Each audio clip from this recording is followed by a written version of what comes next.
Hello दोस्तों, आज मैं आपको एक ऐसी कहानी सुनाने जा रहा हूँ जिसे सुनकर आपके रोंगटे खड़े हो जाएंगे और आपका दिल दहल जाएगा। तो बिना देर किए चलिए कहानी शुरू करते हैं। रात का समय था। अमेरिका के एक सुनसान इलाके में स्थित एक पुरानी और विशाल हवेली, साइलेंट हाउस, अपने अतीत के काले रहस्यों के लिए कुख्यात थी। कहते हैं कि यहाँ जो भी गया वह जिंदा वापस नहीं आया। एना, एक युवा खोजी पत्रकार, इस हवेली के बारे में सच्चाई जानने की जिद में थी।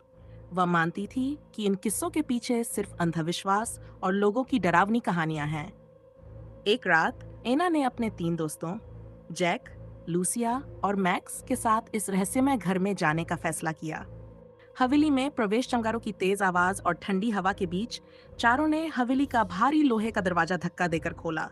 दरवाजा जोर की चीख जैसी आवाज के साथ खुला। अंदर घना अंधेरा था और हवा में सीलन और सड़न की गंध थी। लूसिया ने फुसफुसाकर कहा, यह जगह तो वाकई डरावनी है, हमें यहाँ से वापस चलना चाहिए। लेकिन एना ने हंसते हुए कहा, डरने की कोई बात नहीं, यह सिर्फ एक पुरानी और खाली हवेली है। चलो अंदर चलते हैं। जैसे ही वे अंदर गए, घर का दरवाजा खुद ब खुद बंद हो गया। ये देखकर मैक्स चौंक गया और बोला, यह तो अजीब है। हो सकता है हवा के कारण हुआ हो, एना ने कहा और आगे बढ़ गई। रहस्यमय घटनाएं घर के अंदर कई पुरानी पेंटिंग्स थीं, जिनमें अजीबोगरीब चेहरे दिख रहे थे। उन चेहरों की आंखें जैसे उन्हें घूर रही थीं। दीवारों पर खून जैसे लाल धब्बे थे और फर्श पर टूटे शीशों के टुकड़े बिखरे हुए थे। तभी एक कमरे से धीमी धीमी फुसफुसाहटें सुनाई देने लगीं। जैक ने धीरे से पूछा, क्या तुम लोगों ने ये आवाजें सुनी? एना ने सिर हिलाया और उस कमरे की ओर बढ़ने लगी। कमरे के अंदर एक पुरानी मेज थी जिस पर एक जला हुआ कैंडल स्टैंड रखा था। पास में एक पुरानी डायरी पड़ी थी। एना ने डायरी उठाई और पढ़ना शुरू किया। उसमें लिखा था, यह घर एक परिवार का था जो यहाँ 35 साल पहले रहता था।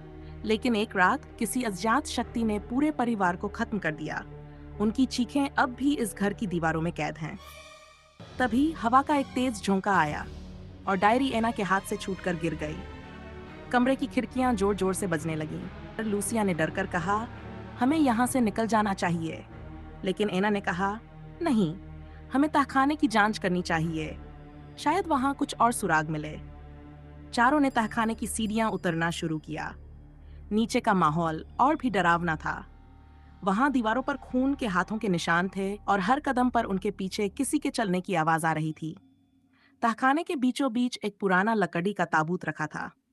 मैक्स ने झिझकते हुए कहा, हमें इसे छूना भी नहीं चाहिए। लेकिन एना ने ताबूत का ढक्कन खोलने का फैसला किया। जैसे ही ढक्कन खुला, एक जोरदार चीख पूरे तहखाने में गूंज उठी। ताबूत के अंदर एक अधजला कंकाल था और उसकी आंखों से अजीब सी लाल रोशनी निकल रही थी।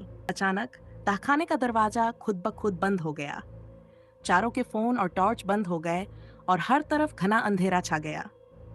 तभी एक गहरी और डरावनी आवाज आई, तुम लोग मेरी शांति भंग करने आए हो, अब कोई नहीं बचेगा। दीवारों से काले साये निकलकर चारों की ओर बढ़ने लगे। लूसिया ने चीखते हुए कहा, हमें यहाँ से भागना होगा। लेकिन जैसे ही वे भागने की कोशिश करते, हवेली की दीवारें उनके रास्ते में आ जातीं। सुबह की पहली किरण के साथ साइलेंट हाउस फिर से शांत हो गया। लेकिन एना और उसके दोस्तों का कोई नामो निशान नहीं मिला। उनकी गाड़ी हवेली के बाहर खड़ी थी, लेकिन उनके फोन और कैमरे तहखाने में टूटे हुए पड़े थे।